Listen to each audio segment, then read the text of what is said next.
Dieu créa l'homme et puis lui dit, sois prospère. Et il aussi lui dit, je te donne la domination sur la terre, je te donne la domination sur la terre et sur tout ce qui contient sur la terre. Donc les animaux, les arbres, les fruits et tout ce qui contient sur la terre. Tu donnes donc la domination à l'homme pour dominer la terre. Nous sommes ici pour dominer la terre. Nous ne sommes pas être ici pour que la terre nous domine. Parce que Dieu l'a dit, ça a été écrit ici là dans son livre.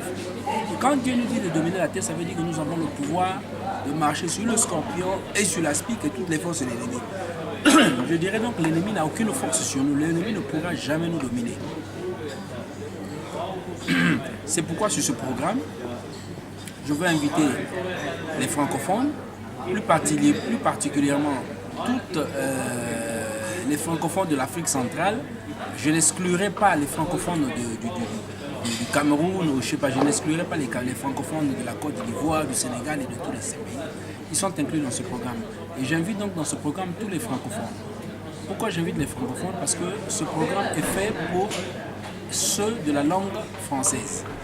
Et donc je tiens à ce que vous ayez l'opportunité, par ces versets bibliques que je vous donne, afin que vous puissiez comprendre notre mission ici sur la terre. Nous avons une mission. Nous ne sommes pas venus sur la terre juste pour venir nous habiller seulement, ou pour venir nous montrer en tant qu'humains, mais nous avons une mission spécifique que Dieu a téléchargée à chacun de nous. Et cette mission, c'est dominer la terre. Cette mission, c'est propager l'évangile de Jésus-Christ que vous êtes en train de voir ici, là, dans cette Bible. Et quand nous avons le pouvoir, nous pouvons soumettre les circonstances de la terre. Nous pouvons les soumettre. Et nous pouvons dominer le diable et toutes les circonstances diaboliques qui existent sur la terre. Nous allons donc pouvoir prier. Pour un moment. Père, nous te rendons grâce dans le nom puissant de Jésus-Christ. Que tu prennes le contrôle de tout ce que nous dirons. Que tu prennes le contrôle de tous ceux qui vont écouter ce programme. Et s'il y a parmi nous des gens qui écoutent ce programme, qui n'ont point donné leur vie à Jésus-Christ, je vous invite ce soir de venir vous mettre devant la caméra, devant ce programme de télévision, même en touchant l'écran de la télévision en disant « Père, nous nous confions à toi ce soir. Nous sommes pécheurs. Nous ne te connaissons point. Et nous venons te voir, Seigneur, afin de nous repentir. Pardonne-nous de toutes nos offrandes et de toutes nos offenses, comme nous pardonnons aussi à ceux qui nous ont offensés. Ne nous soumets pas à la tentation, mais délivre-nous du mal, car c'est à toi qu'appartiennent dans tous les siècles le règne et la puissance, dans les siècles des siècles. Amen. Seigneur, nous demandons également à ceux qui vont écouter ce programme qu'ils soient investis de l'Esprit de Christ, que le Saint-Esprit les touche là où ils se trouvent, qu'ils ne viennent pas pour écouter ce programme seulement, mais qu'ils puissent être touchés par ce programme et être transformés par ce programme. Et à travers eux, je compte les disciples de Christ. À travers eux, je compte les gens qui vont transformer ce monde. À travers eux, je compte les gens qui vont faire l'impact dans ce monde. À travers eux, je compte les gens qui prêcheront l'évangile. Je compterai des billionnaires en finance qui viendront prendre cet argent pour propager dans l'œuvre du Christ. L'œuvre du Christ a besoin de l'argent. La télévision a besoin de l'argent. Les médias ont besoin de l'argent. Le corps du Christ en général a besoin de l'argent. Et c'est avec cet argent que nous pouvons nous servir pour payer le matériel comme ce filmage que vous êtes en train de voir. Certains programmes à la télévision, nous avons besoin de l'argent et nous ne pouvons pas le faire sans argent.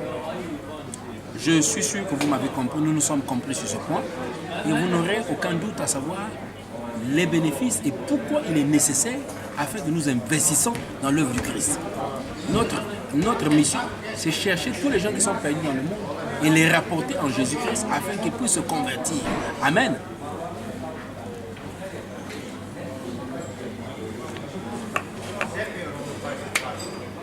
Je suis sûr qu'il y a des amis, il y a des frères et des sœurs qui m'écoutent dans Paris, où je me trouve actuellement. Je me trouve à Paris, à proximité, là c'est la gare de Roissy, Charles de Gaulle. J'aime m'habiller personnellement. Mais la vie d'un homme ne pourra point s'arrêter dans l'habillement. Il y a au-delà de l'habillement des choses que nous pouvons faire. Si les gens du monde arrivent à faire des impacts, tant dans le plan économique, financier et culturel, nous, les chrétiens, nous pouvons aussi faire des impacts dans les œuvres de Dieu. Nous pouvons faire des impacts de plusieurs sortes.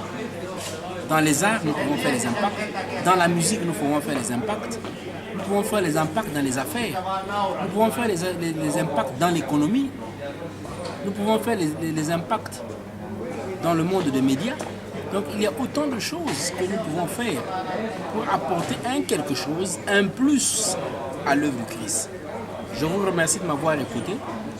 Je suis sûr, avec le très peu que nous avions parlé ce soir, cela a été profond pour chacun de nous.